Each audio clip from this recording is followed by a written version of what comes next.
Bueno, atxalde hon denoi, ongetorria gorko udal batzarrara. Beti bezala azten geha lehendaizi puntuakin, azkeneko akta, kaso honetan bi azkeneko aktak onartzera. Ez dakit, ikusi ezu zerbait aldatzeko edo ontzat ematen ditugu Herme PSez, EH Bildu euken ez da, eta agurtzan ez da orduan ontzat ematen ditugu biak. Eskerrik asko. Vale.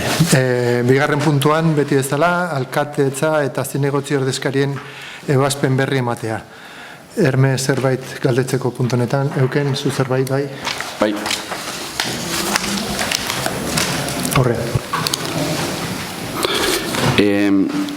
Hemen 2025ko dekretua dia urtarrilekoak, 39 garren dekretua aipatuko dugu, bai hemen akate plastiko soziedad limitadaarena da, orain zie horbelan edo dena, eskaera bat egintzun udalari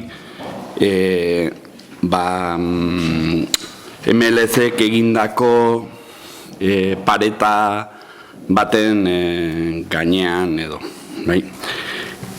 2024ko 1022 dekretuak dioenez, MLC-eri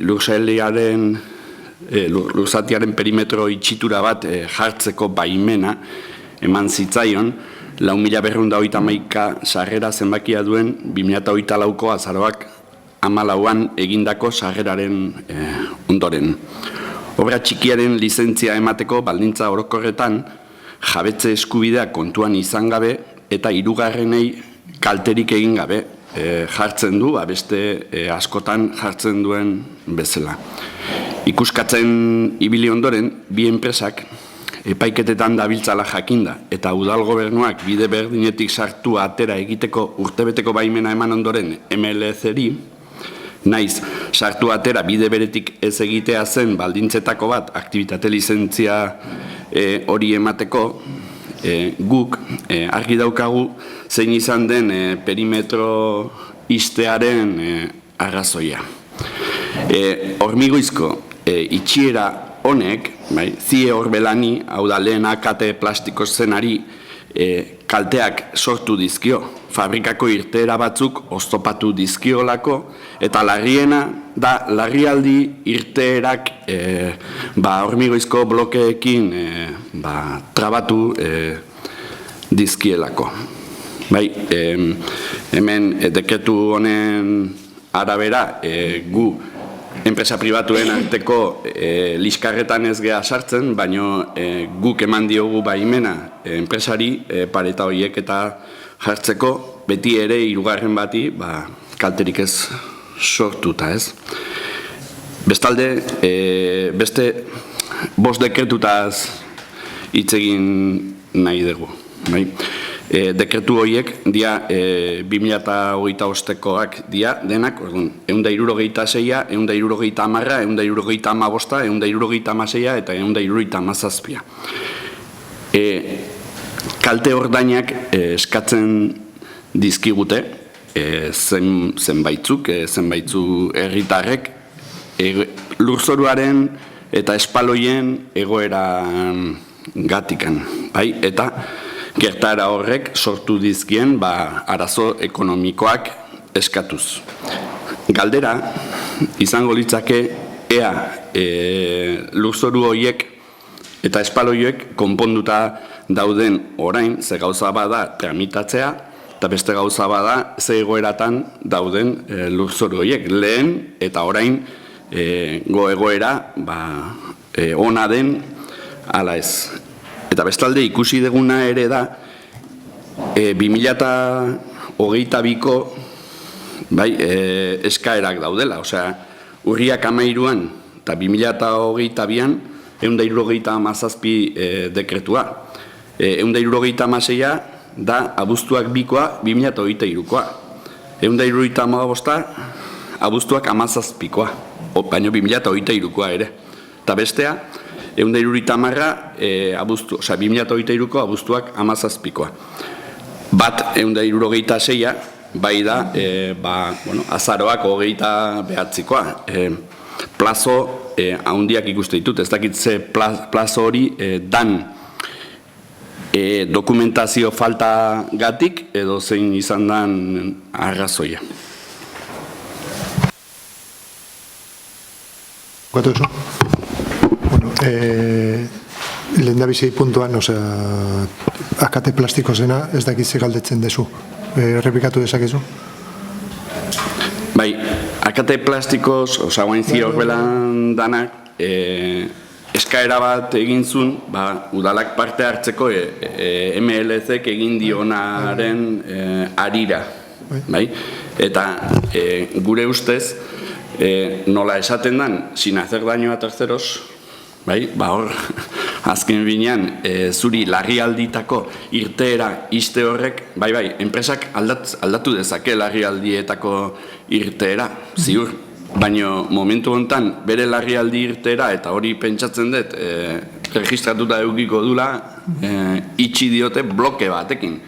Lehen esan duan bezala, litigio bat daukate, sarrerakin daukatena, eta argita garbi dago, zergatik egin duten, guk onartu diegu jartzea. Onartu bali mazaio jartzea, kontuan euki behar deguna da, kalteak sortu ditun hori jartzearekin batera.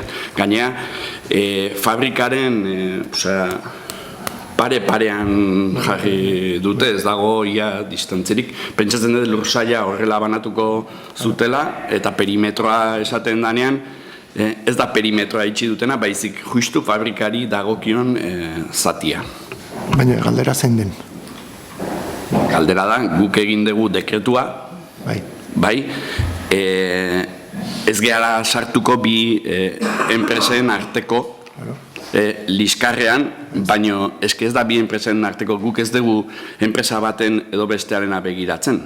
Ez dala posible, onartezina da, larrialditako irtera baten aurrean, hormigoizko... Hori da, ez opinion, ulertzen den hori da opinion, orduan, galderaz dago. Baina dekretua atera da, eta hori horrela da, ez geha sartzen.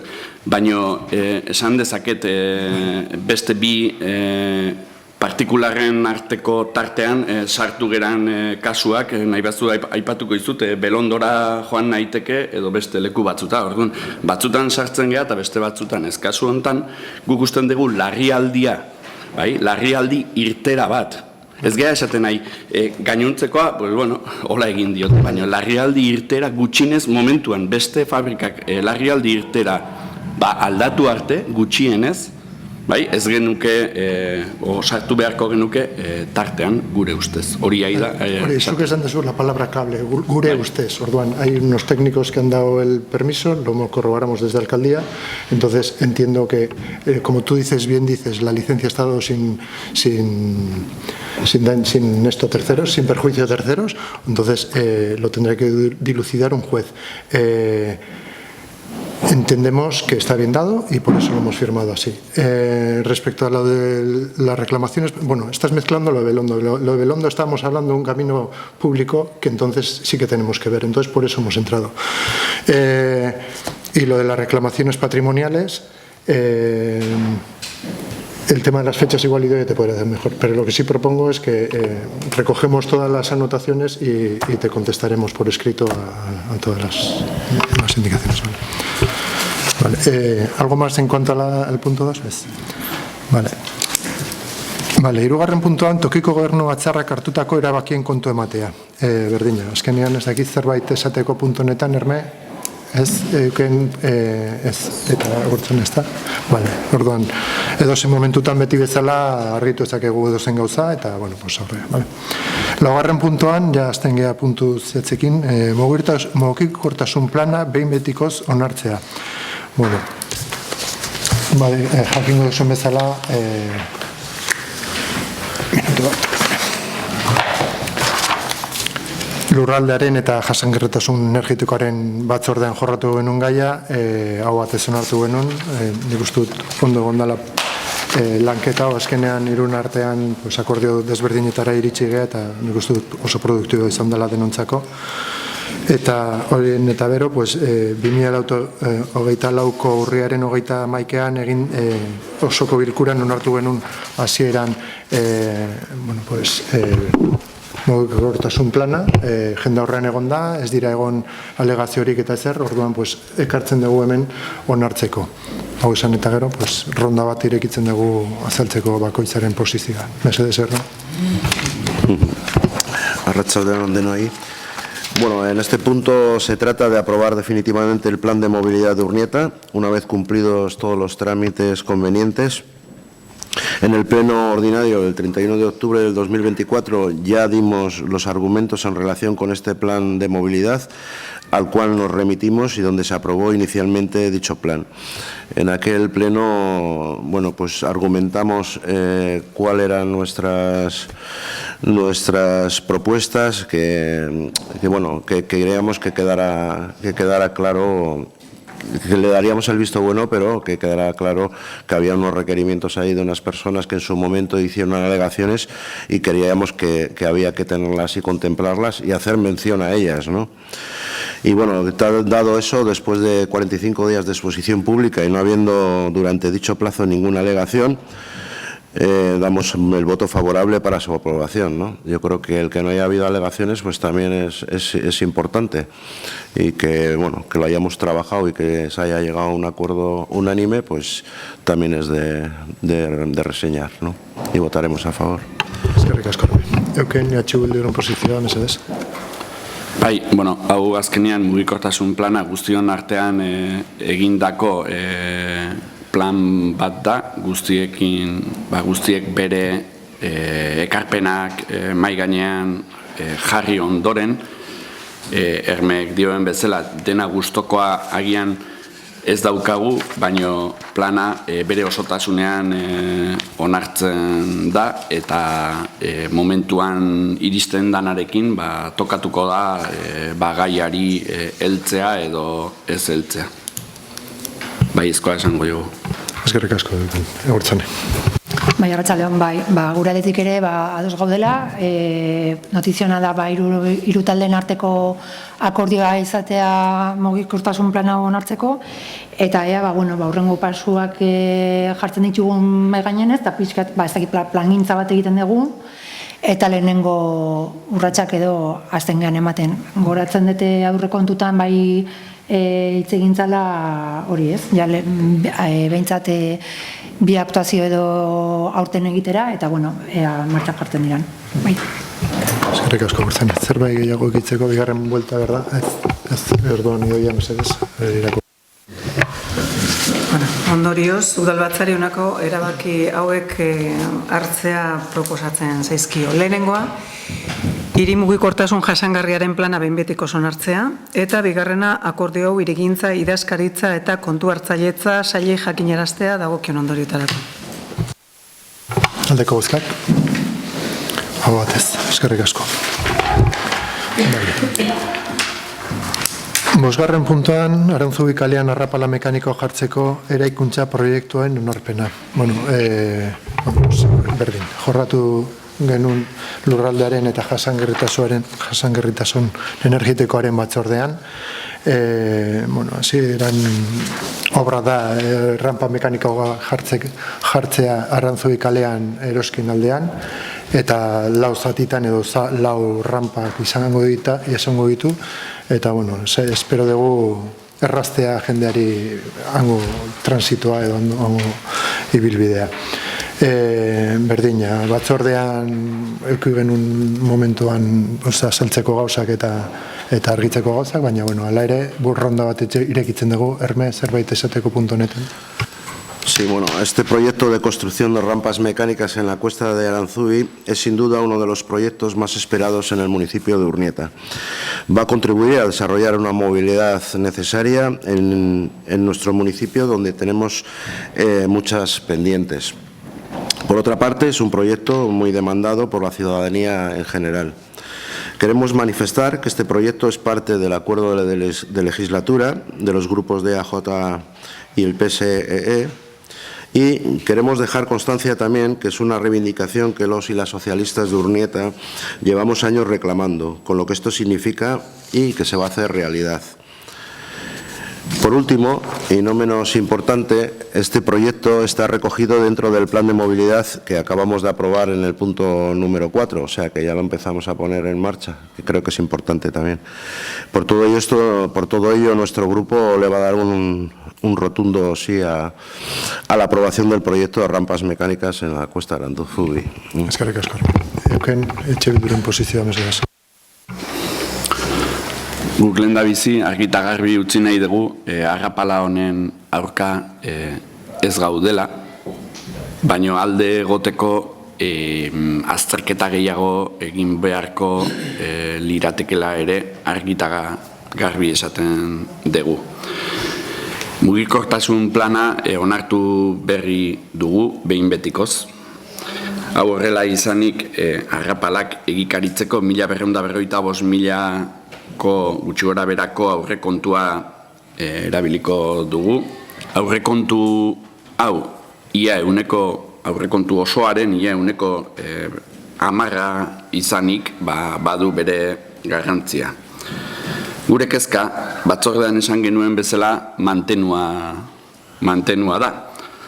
Azterlana egin ondoren, 6.200 biztanleko herri batentzako arrapala bakoitzeko kobratzen dutena mantenuan gehiegizkoa iruditzen zaigu. Kontuan izanik, 4 arrapala doazela aldapan edo malda horretan, inbertsio ekonomiko handia dela uste dugu, gure diru iturriak zein diren jakin da momentu hontan.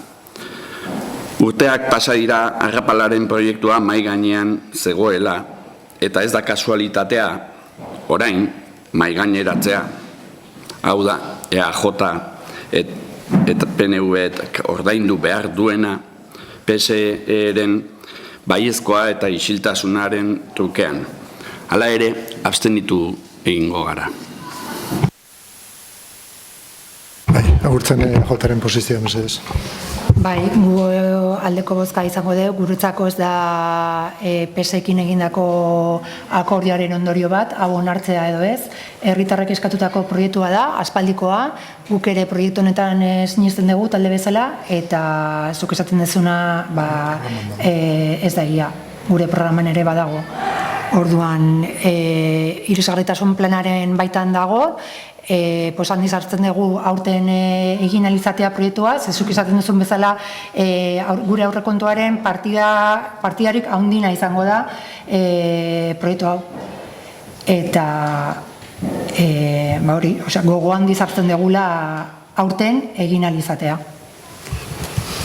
Por aclarar también, o sea, creo que H. Bildu está mezclando lo que es el proyecto de obra con lo que es el pliego después que tendremos que sacar para la concesión de la obra. El tema del mantenimiento, se hablará del mantenimiento cuando se ponga encima de la mesa el pliego. De momento lo que estamos aprobando es el proyecto redactado para hacer la obra, que no tiene que ver luego con el mantenimiento. Y por otro lado, convenir de nuevo, yo no sé dónde saca H. Bildu que tenemos un pago con el PSOE, porque si hubiera visto nuestro programa electoral aparecían las rampas, al igual que aparecía en el programa electoral del PSOE. Sin más. Bigarren txanda, Hermes, zerbait esateko bigarren aldiz. Sí, bueno, no he llegado a entender eso de los silencios, de callar, no sé, es que no lo entiendo, no entiendo nada de eso, no lo he entendido bien. En cuanto a lo que hemos dicho, faltaría más, que no vamos a hacer aquí nuestra reivindicación de que llevamos años pidiéndolo, claro que sí, pero también es cierto que venía en el programa de AJPNV y venía en el nuestro, una vez más, venía en el nuestro. Y ha sido a raíz de la alianza entre los dos grupos en el cual se ha puesto, porque era una de las cosas precisamente, una de bastantes cosas que coincidíamos, y una era esa, y era un requerimiento social, era un requerimiento que había mucha gente que verdaderamente lo necesita, o sea, ya no es una cuestión de caprichos o de lujos, ¿no? Sino es una cuestión de necesidades. Esa cuesta pues cuesta subirla, sobre todo con la compra, sobre todo con carros y, en fin, y con una variedad de personas que lo van a utilizar, ¿no? En cuanto a lo del mantenimiento, no sé, salió el otro día en la comisión, ¿no? El mantenimiento, vamos a ver, el orden de los factores no va a alterar nunca el producto, quiere decir, se planteaba por parte de H. Bildu meterlo dentro de las bases cuando saquemos el proyecto a licitación, dentro de las bases. Si es que da igual, el mantenimiento hay que pagarlo. Lo puedes meter en las bases, lo cual va a suponer que si contratas el mantenimiento para 10 años vas a tener que adelantar el dinero de 10 años, sin embargo, de la otra forma podía ser que año tras año vas pagando el mantenimiento. Y tercer punto, que creo, y bueno, estoy convencido de ello, que no hay un servicio dentro del ayuntamiento que tenga superávit, porque todos, absolutamente todos son deficitarios. Precisamente para eso está el ayuntamiento, ¿no? Para, con los recursos económicos que tiene, pues intentar dar los mayores servicios y los mejores servicios posibles a la ciudadanía. Por lo tanto, no sé, creo que aprobar el plan de movilidad donde está recogido este plan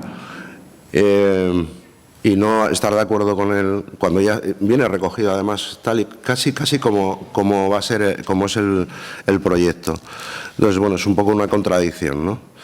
Pero, en fin, oye, la opinión es respetable, aunque no es compartida, desde luego. Pero no hay cosas raras, ni silencios, ni pago de nada, ni nada de nada. Creo que acabo de contar la historia y nosotros, por supuesto, y faltaría más, y ahí está la hemeroteca y la historia para recordar que nosotros lo venimos reclamando hace tiempo. Hasta ahora no ha podido ser, ha podido ser ahora, pues encantados de la vida, ¿no? Y además, pues por acuerdo y porque entendemos que era bueno para la ciudadanía. Y lo llevábamos en el programa antes de saber los resultados, No es que nos pusiéramos a hacer el programa antes de las elecciones. Quiere decir, cada uno hizo su programa por su parte y bueno, lo que pasa que a la hora de hacer la coalición, pues nos hemos visto que coincidíamos en bastantes cosas y en una de ellas precisamente era esa. Y para nosotros, pues es una alegría. ¿Qué quieres que te diga? Eskerrik asko, Carmen. Eugen, bigarren txanda. Atzetik aurrera hasiko naiz, hemeroteka aipatu dezu, bai. Hemeroteka horretan PSE-ren aktibotasuna, orain arteko aktibotasuna argi eta garbi azaldua, nahiko bideo badaude, ze aktibotasun eukidun PSE-ek eta ze eskatzen egondan eta zenbat urtetatikan, bai, arrapala eskatzen ibili zareten. Arrapalaz gain, badaude herri honetan beharra handiko gauzak egiteke. Arrapala aukeratu da, eta esaten ari gerana da arrapala hori egitea aurten ez dala kasualitatea. Argita garbi dago zuen baietzak denbora guzian, bai, ez dakit ados egongo zaren edo ez bai esaten dezun guztietan. Ni ziur nago denetan ez zaudela ados. Baino baietzak esan dituzu eta ez naiz hasiko hemen orain esaten, ze hemeroteka hartu dezaket, bai, eta hemeroteka hor gelditzen da, gaur hitz egiten duguna gelditzen den bezala aktetan eta bideoetan. Gu luzera begira ari gera, ez gera motzera begira ari. Luzera mantenua da gauza bat garrantzitsua, bai, urteetan ordaindu beharko dena, bai, horregatik luzera begira ari gera. Aparkaleku bat egiten danean, gero, aparkaleku hori kendu behar baldin bada, ez da luzera begiratzea, da motzera begiratzea, konpondu dut orain arazoa, eta gero, kendu iten dut. Baina arazoa beti hor egongo da. Eskaera soziala. Lehen esan duten bezala, eskaera sozialak bastante daude.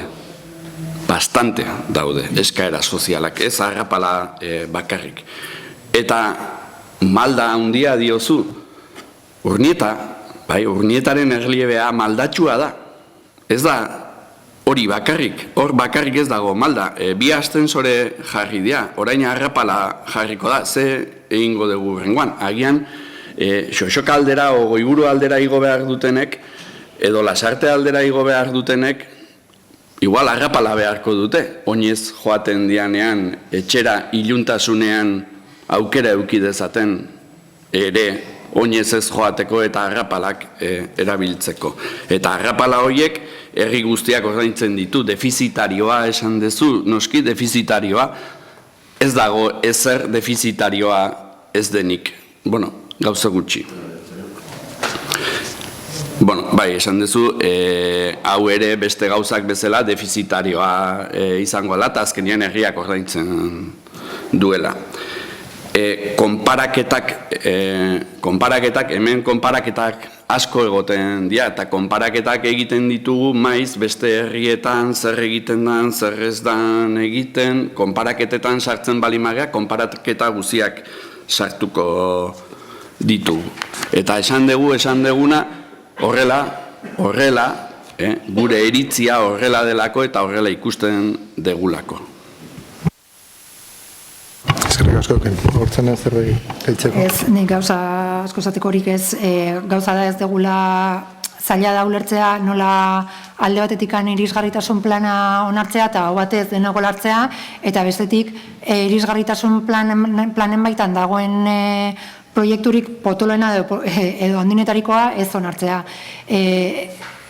Ez dakit, nik ez dut lerrokatuta ikusten, ez dut koherentea ikusten zuen erabakia, baina, bueno, hoxe da, guk aldeko bozka emango diogu proiektuari. Eskerrik asko. Nik uste dut jarri posturak ondo daude, argituta daude, hasi que erabakiak ingoaz. Ez desidoia. Guztionen ondoren, udalbatzari proposatzen zaio ondorengo erabaki hauek arditzan. Lehenengoa, Arantzubi kalean arrapala mekanikoa jartzeko proiektu onartzea, eta bigarrena erabaki hau interesdunei jakinaraztea. Aldeko bozkak. Kontra, abstentzioak. Justo. ¿Contra o abstención? Abstención. Bai. No, es que lo ha comentado seguido y... Bai. No he hecho pausa y no. Vale. Seigarren puntura goaz, kanporatze administrativo prozeduria hasiera ematea. Bueno, pues se trata de un punto que por el tema que trata no es nada agradable y es bastante delicado, ¿no? Más que nada por la decisión que hay que tomar. En mayo de 2021 se da acceso a la vivienda de emergencia social que tiene el ayuntamiento a una persona que cumplía las condiciones para poder utilizar este recurso. A esta persona pues se le atiende con la máxima profesionalidad durante todo el tiempo que está siendo usuaria y bueno, se le sigue atendiendo. Se le derivó otro recurso de la Diputación acorde a las necesidades que tenía, la persona esta lo rechazó. Los detalles los tenéis todos en el informe de servicios sociales. En julio de 2024 la situación de la persona en cuestión pues cambia, dejando de cumplir los requisitos que cumplía para ocupar la vivienda de emergencia social y se le da una última prórroga para ocupar el alojamiento y en principio el 31 de diciembre tenía que haber dejado la casa. Recordar que, tal y como se indica en el informe de servicios sociales, que la función de la vivienda de estancia temporal para situaciones de emergencia social es la de ofrecer un espacio digno donde vivir, pero temporalmente. Temporalmente es donde quiero hacer hincapié. Esta persona ha estado desde el 1 de junio del 21 hasta la actualidad que sigue habitando la casa. Y por lo que manifiesta, pues no tiene ninguna intención de irse. Lleva casi 3 años y 8 meses. Por tanto, estamos sin un servicio de emergencia que entendemos que tenemos que disponer. Y si fuera que se mantienen las condiciones, pues entiendo que no mantendríamos este punto, pero las condiciones han cambiado.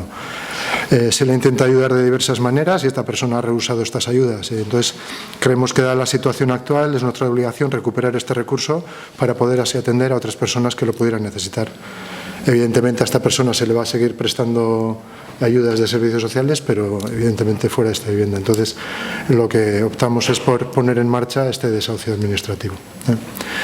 Hau azalduta dago kasu honetan antolakuntzako batzordean, bakoitza azalduzun bere postura, baina ematen irekitzen dugu beste ronda bat azaltzeko bakoitzaren iritzia. Herme. Sí, bueno, este tema lo consideramos, la verdad, muy sensible. Lo conocemos, pero entendemos que no es un tema para entrar en debate profundo en este pleno.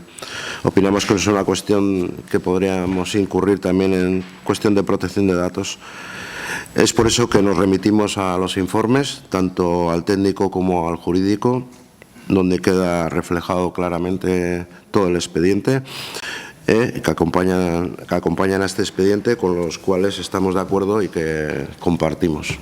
Y por la decisión tomada también, que no siempre es fácil tomar las decisiones, pero en este caso pues votaremos a favor. Eskerrik asko. Euken Bildu posizioa mesedez. Guk gai hau gizarte zerbitzuetakoa izanik antolakuntzan jaso genuen.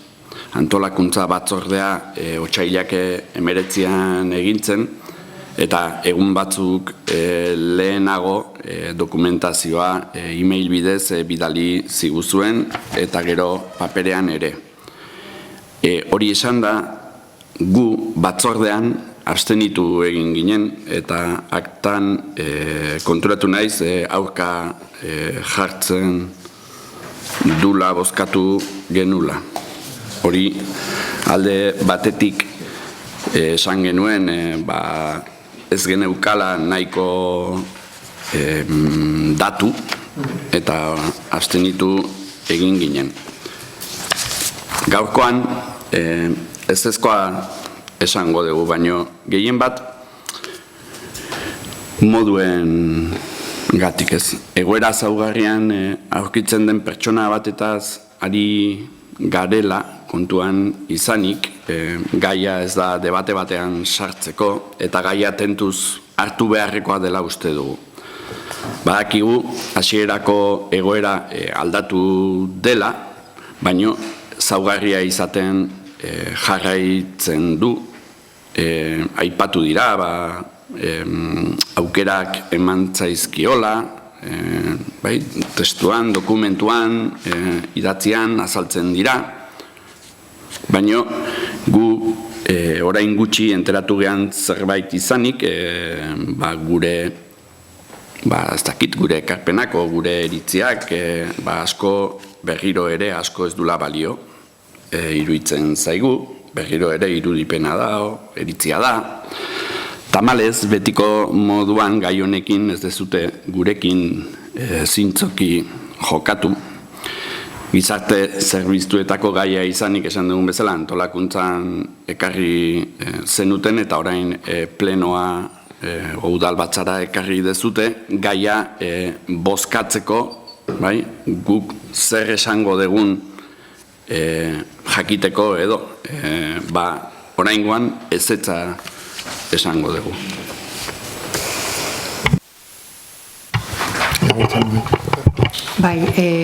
Aipatzea igual ideiak esplikatuko dugu, baina desauzio prozedura idazkaritza sailetikan hasten da, ez da gizarte zerbitzuetatik, horregatikan antolakuntzako batzordera ekarri da gaia. Eta gaia guk ez dugu erabaki egitea edo ez, edo nola egin edo nola ez egin, autenikoki gizarte zerbitzuetatik egindan jarraipena bada, urteak damakile pertsona honekin jarraipena egiten eta lanketa horretan, alkateak esplikatu duen bezala, aurreko agintalditikan ere inkluso, badator gaia, eta hori ipatzea, guk ez da zintzo jokatzea edo ez, guk teknikoki, euken, teknikoki prozedura bat jarraitu da, eta denbora erabaki dute, prozedurarekin jarraitzea, eta horrela eramatea, bai? Eskerrik asko Gurtzanez. Zerbait gehitzeko? Sí. A ver, hay que aclarar este tema porque yo creo que si H. Bildu va a votar en contra de este tema porque resulta que es una cuestión responsabilidad de servicios sociales, creo que estamos en la más profunda equivocación. Quiere decir, esto no es un tema de servicios sociales. El expediente lo abre el alcalde, es el único que tiene potestad para iniciar este expediente. Segundo, va vía secretaría con los informes acompañados efectivamente de servicios sociales.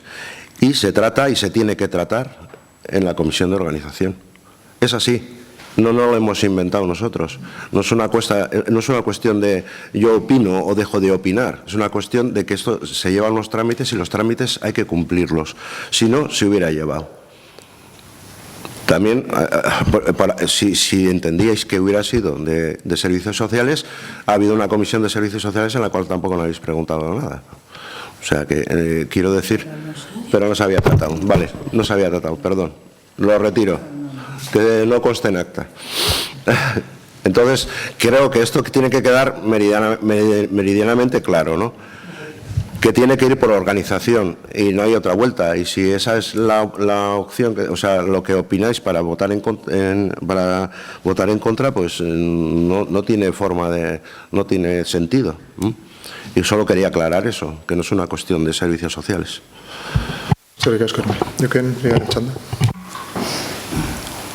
Diskrepo. Gaia, zerbitzu, gizarte zerbitzukoa da. Gaia, ez balimazen gaia zerbitzu sozialetan hitz egin, etzen idazkaritzara iritsiko. Hau, Jorgek esan duen bezala, 3 urte eta 8 hilabeteko gai bat da, hasiera batean aurrarekin, gero aurra gabe, gertatu den egoera zaugarria. Gaur egun ere zaugarria da. Baina guk gaia orain egun gutxi jakin dugu. Zuek orain egun gutxi dakizuen edo ez dakit. Suposatzen dute ezetz. Baina guri ez gizarte zerbitzuko batzordetik ez zaigu pasa. Pasa zaiguna da, bozkatu behar dena, idazkaritzan egin behar dena. Ados? Antolakuntzatik pasa behar du. Ez gea, esaten antolakuntzatik pasa behar ez duenik. Esaten ari da, gizarte zerbitzuetan guk zerbait jakin beharko genukela. Edo bestela ez dakit zertara juten gehan gu gizarte zerbitzuetara, batzordera, nun gaiak ara ematen zaizkigun. Gai hau handikan ez da pasa. Zergatik ez da pasa? Ez dakit, baina guk gure iritzia eman behar degunean, gaia ezagutu behar dugu gutxienez. Eta orain, informe baten bidez jakin dugu. Informe hori ez zaigu eman aurretik. Eman zaigu bozkatu behar den momentuan. Horrek zesan nahi du, guk azterketa egiteko edo pixkat begiratu alizateko, ondo begiratu alizateko, utzi zaigun denbora urria izanik, ez gea esaten ari aurka zergatik gauden moduengatik gaude aurka. Ez beste zergatik. Ze ulertzen degulako gai hau hain garrantzitsua izanik, jakin behar degula aurretik. Eta ez, hain denbora gutxikin. Dalako gai bat, gizarte zerbitzuetan, gutxienez, mai gainean egon behartzuna, nun hasiko ginen galdera gehiago egiten. Agurtzen ez zerbait gehitzeko. Ez, aurrekoari, berriz ekarrita aurrekoa esan da, hori da azkenian moduen gatikan kontrako bozka ematen da, berriz. Igual iritzia ez esatea gatikan edo, nahiago dezute kontrako bozka ematea moduen gatikan, ez? Ez dakit erabaki errazagoa izate aldera, ez?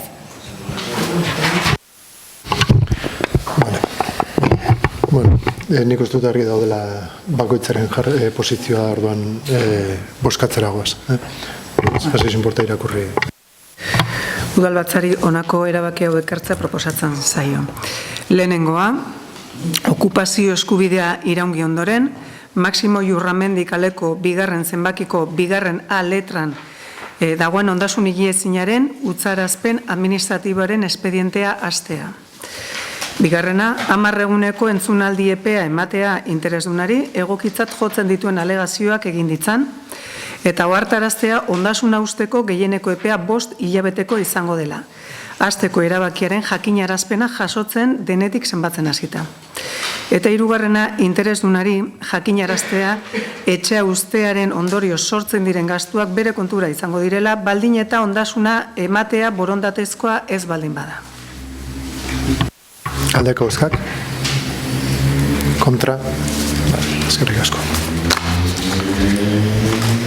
Zazpigarren punturagoaz, zazpigarren puntuan dakagu, antolakuntza batzorde iraunkurreko kide aldaketa eskaera.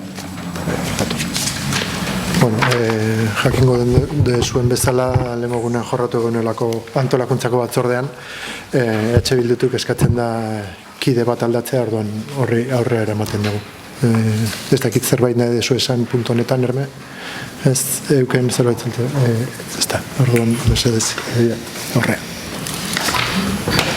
Osoko bilkurari orduan, honako erabaki ekartzea proposatzen zaie. Lehena, antolakuntza batzorde informatzailearen osaketa aldatzea era honetan. Xabier Olaran EH Bildu taldeko kide titular bezala izendatzea. Nagore Ebrel EH Bildu taldeko kide ordezko bezala izendatzea. Eta bigarrena, erabakia interesdunei jakinaraztea. Aldeko bozkak? Hau batez, eskerrik asko. 8. puntuan dakago 2025ko martxoan 8. eudeleko adierazpena. Bueno, hori, onartzen dugu eudeleko proposamena, baina da, markatu. Es la declaración de la plataforma, perdón,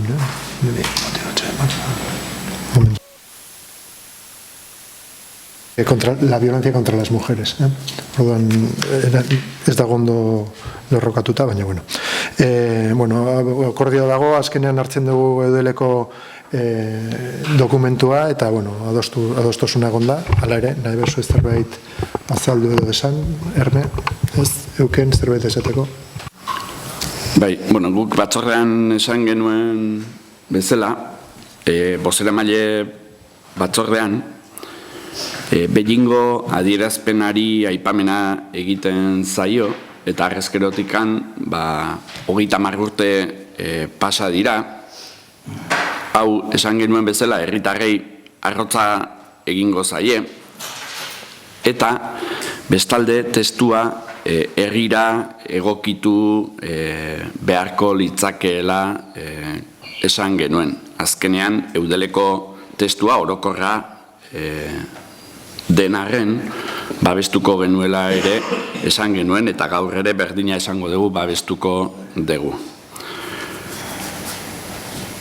Esan genuen bezala, herriko talde feministekin eta eragileekin hitz egitea garrantzitsua iruditzen zitzaigula guztion babesa jasotze aldera, guri deklarazio instituzionala izan dadin bozkatzeko ona ekartzen zaigu, gauzak egiterakoan edo deialdia antolatzerakoan ez gaituzue kontuan izan hemen ere, horri txuri batean beltzez idaztea erresa izaten da.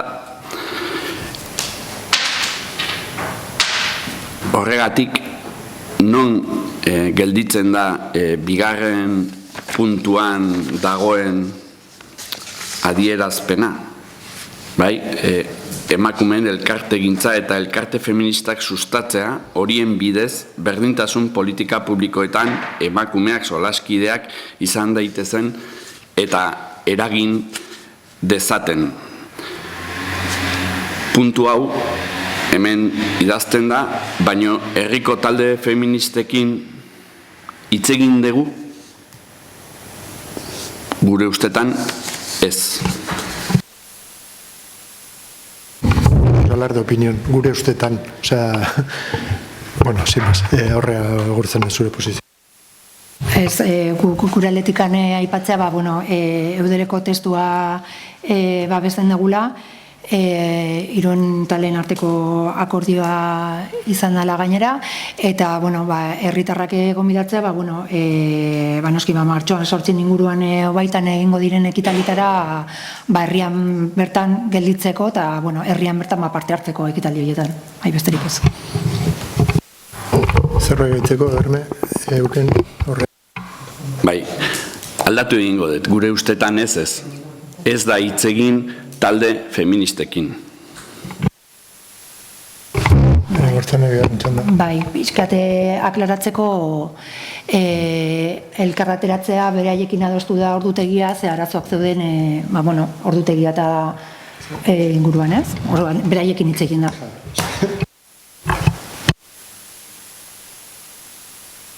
Nik uste darri gelditu dela, eta oso harri gelditu dela, bai. Deklarazioan bozkatu behar dugu, orduan, deklarazioan aldeko bozkak. Hau batez, eskerrik asko. 9. puntuan dakago galderak eta eskariak, Erme zerbait galdetzeko, ez, EH Bildu zerbait galdetzeko, aurreak.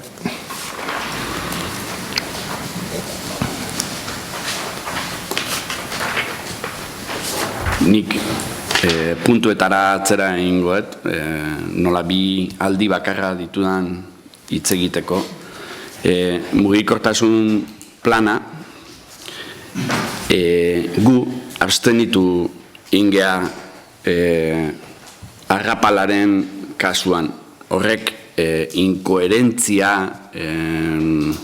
ez esatea izango litzake arrapalari, ze abstenitu da, zuek dakizuen bezala, ez da ezetz bezala, eta aurrera ateratzen den zerbait da. Orduan, inkoherentzia ez esatea izango litzake, ez abstenitzea. Zen mugikortasun plana bere osotasunean onartzen den bezala, bai? Gogoratuko zea, aurrekontuetan hala esan zenidan. Ez dut ulertzen, zergatik ez dezun hau baldin badago, bestea baldin badago, bestea baldin badago. Eta nire erantzuna izan zen bere osotasunean onartzen zelako. Orain zuk alderantziz egiten diazu eta esaten diazu ez. Osea, abstenituta, inkoherentea dela. Berriro hori ere eritzi bada eta nerea ere eritzi bada. Netzako ez da inkoherentea. Hori... Nik bai esaldu behar dut, azkenean, erabiltzen ari zarete galderak eta erreguak puntuak jarraitzen lantza, eta hori ez da. Horrengoan, mesedez, moztuko izut horrengoan. Nik uste dut horrela egin behar dugula. Osea, puntuak jorratzen dira momentuan, eta ez gero galderak eta erreguetan. Osea, nik dut horrela, jokua ez da horrela. Honekin bukatzen dugu gaurko udalbatza.